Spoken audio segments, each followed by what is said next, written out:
Niwakaribishe sana katika hifadhi hii ya taifa ya Mkomazi.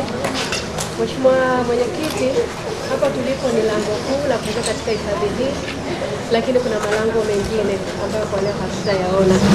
Mheshimiwa Mwenyekiti, kutoka hapa mpaka kwenye mradi ni kama kilomita 25. Ni barabara ya rafu lakini inapitika. Mvua zimenyesha nyingi lakini kunapitika.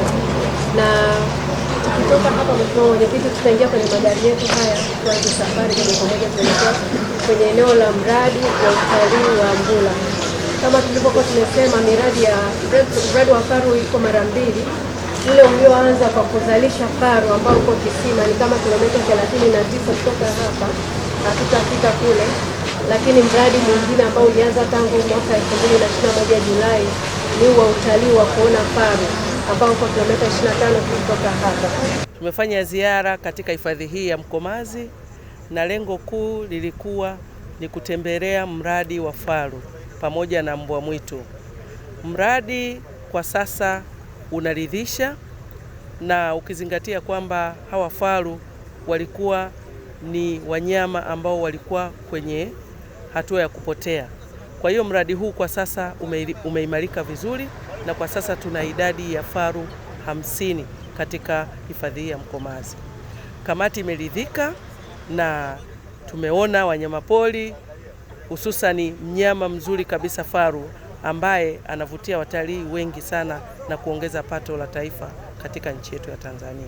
Kwa hiyo tunaendelea kuwaalika wananchi wauone huu mradi, lakini waje kumuona faru mwenyewe namna anavyovutia, na huyu ni mnyama ambaye upatikanaji wake ni wa nadra sana. Hapa kuna miradi mingi inayoendelea, lakini leo kamati ilijikita kwenye mradi wetu huu wa faru. Ni mradi wa kuwahifadhi wanyama hawa ambao ni adimu. Kama mnavyojua, faru kote duniani wamekuwa wakipungua na kuna maeneo walishatoweka, lakini tumekuwa na mradi hapa ambao umetengeneza eneo maalum la kuwahifadhi hawa faru. Moja ni kuwahifadhi ili waweze kuzaliana. Kwa sababu ya kwanza ya huu mradi ambao umetumia zaidi ya bilioni 3.4 hivi, ni kwamba kwanza ni kuhifadhi hawa faru waweze kuzaliana ili taifa letu lisipoteze urithi wake wa kuwa na wanyama hawa. Kamati yetu tumepata nafasi ya kuweza kutembelea mradi, ikiwa ni sehemu ya ziara ya kamati ya kutembelea miradi mbalimbali ambayo iko chini ya kamati yetu. Leo tumetembelea mradi wa faru ambao uko hapa Same.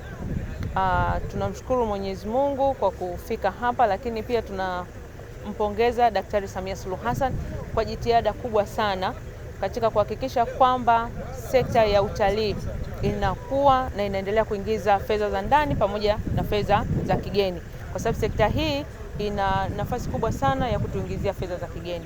Na ndio maana Mheshimiwa Rais, tumefika hapa, tulikuwa tuna wanyama ambao wameanza kuwa adimu, wanyama faru pamoja na mbwa mwitu, lakini Mheshimiwa Rais kwa jitihada kubwa sana amehakikisha tumeweza kupata mbegu kutoka maeneo mbalimbali, na eneo hili sasa lina faru zaidi ya 50. Kwa hiyo tunaendelea kuwahamasisha Watanzania wote wanapotembelea hifadhi hii wahakikishe wanamuona faru. Lakini kikubwa ambacho tumeielekeza wizara ni kwamba mradi huu unahitaji matunzo, na pale ambapo idadi itaongezeka, basi hawa faru waweze kusambazwa katika hifadhi zingine ili iwe rahisi hata kwa watalii wanaoenda mfano Mikumi, Nyerere, hata Burigi, Chato na hifadhi zingine waweze kuona faru.